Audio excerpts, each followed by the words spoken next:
Tu sais, quand tu es un fan d'une licence, quand tu es vraiment un gros fan passionné, comme moi je peux l'être pour Dragon Age, tu dois te dire, attends, Raphaël, c'est celui qui va aimer tout ce qui concerne Dragon Age. Il n'y a même pas photo. Alors oui, c'est vrai qu'il y a un petit côté subjectif quand c'est une licence de cœur, hein, comme Final Fantasy, Dragon Age, Superman. En général, c'est plus facile pour moi d'entrer dans l'univers parce que déjà de base, j'aime. C'est comme un goût acquis.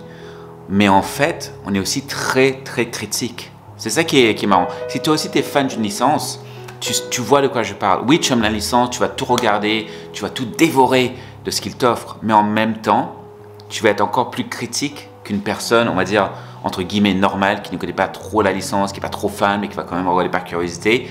Ils vont peut-être plus kiffer le truc que toi en fait. Et là, je parle de Dragon Age Absolution, la série Netflix. Alors, de base, je te dis, j'ai beaucoup aimé la série. J'ai beaucoup aimé la série. Il y a des choses hyper cool dedans. Des infos et tout. C'est l'univers respecté. L'ADN même de Dragon Age est respecté. Non, mais de ouf, hein. Franchement, tu regardes cette série. Tu as vraiment, en 6 épisodes, une vague de ce que c'est Dragon Age. Ouais, mais parle bien, Raphaël. Oh, calme-toi. Une vague de ce qu'est Dragon Age, en fait. Que ce soit dans l'écriture, dans les personnages, ils sont tous très nuancés. Et même dans les événements de la série, c'est très Dragon Age. Si tu n'as jamais joué au jeu, mais que tu as envie de savoir un peu c'est quoi l'univers Dragon Age, Netflix, Dragon Age Absolution, ça te donne une idée de l'univers, du ton et de tout ça. Mais bon, il y a quand même un truc que j'ai pas aimé. Enfin, il y a plusieurs trucs que j'ai pas trop kiffé, mais il y a un truc qui sort du lot. Mais vraiment un truc qui sort du lot. Et là, c'est... Comment dire ? Quand c'est le personnage principal de ta série que je n'aime pas, c'est compliqué parce qu'en fait, Myriam, le personnage principal donc de Dragon Age Absolution, est un des personnages les plus mal écrits que j'ai jamais vu. Mais vraiment, c'est vraiment le truc cliché au pas possible. Mais imagine tous les clichés du personnage féminin en 2022 et tu as Myriam. Life systems failure. Tu le sais, les personnages féminins, en général, j'ai un peu de mal avec parce que ce n'est plus du tout ce que c'était. Moi, j'aime beaucoup, tu vois, les personnages féminins des années 90. Je les cite souvent parce que, pour moi, elles restent des références en termes de nana dans la fiction que je trouve absolument excellentissime. Je pense notamment à Xena, princesse guerrière, Buffy, Siné Bristow d'Alias, Béatrice Kiddo, même la femme Nikita à l'époque. Il y a tellement de beaux personnages féminins dans les années 90 que tu te dis, ok, mais en 2022, ça donne encore mieux, surtout que l'écriture est maintenant beaucoup moins tabou, qu'il y a beaucoup plus de choses qu'on peut faire. Non, pas du tout, parce qu'en fait, maintenant, et vraiment Netflix, et ça je le dis, ils sont un peu coupables de ça, ils sont très coupables de ça. En général, ils ont cette espèce d'idée que, enfin, ils ont créé une espèce de genre, si tu veux, dans la catégorie sur Netflix, tu vas voir. Enfin, je sais pas si en français c'est pareil, mais en anglais, du moins en Australie, on le voit.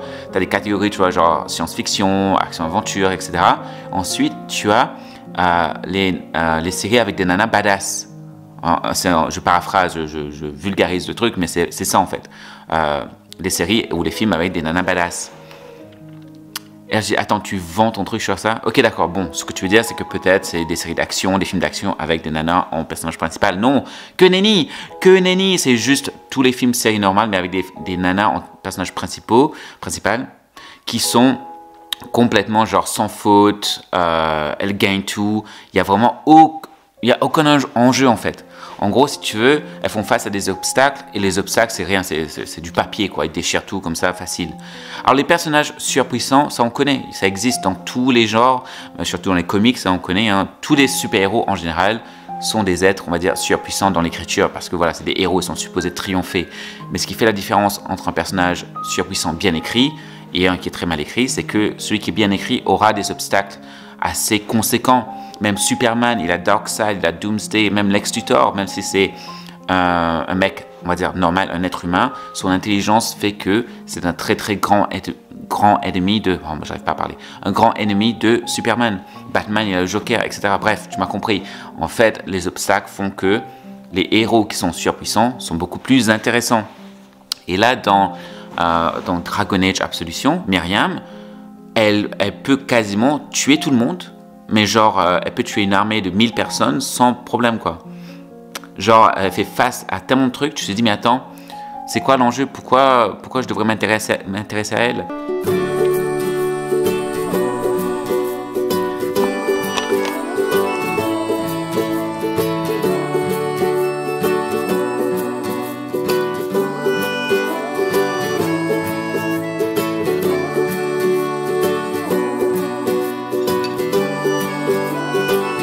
Alors, des exemples concrets, je peux t'en donner, mais ça va te spoiler un peu, mais je vais résumer tout simple. Myriam, vraiment, c'est le maillon faible de Dragon Age Absolution. Mais je tiens à préciser un truc maintenant. C'est pas grave. Elle est importante parce que c'est le personnage principal, mais tu peux facilement l'oublier, la mettre dans un coin, c'est ce que moi j'ai fait, parce que devine quoi, les autres personnages sont super bien écrits. Vraiment, tu t'attaches beaucoup à eux. Je bégayais beaucoup dans cette vidéo, c'est la passion ça. Hein. Mais tu t'attaches beaucoup à eux. Et même les personnages féminins hors Myriam. Oh, mais j'ai envie de dire, mais qui a écrit Myriam? J'ai l'impression que c'est une seule personne qui a écrit Myriam de son côté. Et que la vraie équipe a écrit le reste du casting en fait. Parce que déjà, je te dis direct, Quidion, la nana Kunari, la mage Kunari, jouée par Ashley Burch en anglais. Oh, mais c'est un stand-out, quoi. Elle est vraiment un personnage auquel tu vas vite t'attacher, quoi. Vraiment, vraiment excellent. Il y a aussi Tassia, qui est du côté de Tevinter, et c'est une Knight Commander. Comment on dit en français? Garde... enfin, tu vois, une garde, quoi, un commandant. Les commandants des chevaliers. Je ne sais pas en français comment on dit, parce que bon, Dragon Age, moi, je le joue en anglais. Mais elle est excellente. Elle s'appelle Tassia. Elle est excellente aussi. Il y a aussi Ira, qui est une autre mage, vraiment bien aussi. Donc, tu vois, il y a vraiment des personnages féminins bien écrits dans la série, hors Myriam. Et puis, les personnages masculins, ils sont excellents aussi. Rezaren, je l'adore, je l'aime, j'en suis amoureux. C'est un beau gosse, mais c'est pas juste le fait que physiquement, il est très bien dessiné, il est très beau. Mais le personnage lui-même est très, très intéressant. Il a un arc narratif. Mais franchement, c'est du Dragon Age pur, quoi. C'est du Dragon Age. C'est ça qui est cool. Pour moi, la série Dragon Age Absolution, c'est vraiment une excellente série. Mais le truc qui fait tâche dans cette série, c'est Myriam. C'est vraiment la grosse tâche. Parce que des liens avec les jeux, il y en a. Le lore, il est excellent, c'est respecté. L'ADN Dragon Age est absolument présent.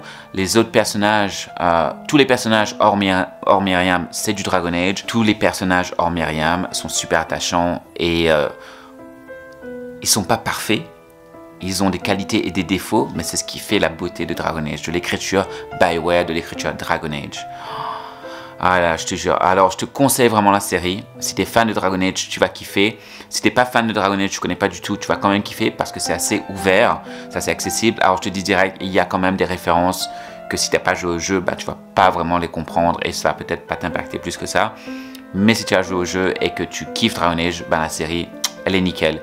Pour moi, Netflix fait de très très bonnes séries d'animation. Dota Dragon's Blood, Castlevania, je prends ces deux-là en exemple, vraiment parce que je les aime d'amour. Puis il y a Cyberpunk Edge Runners aussi qui est excellent.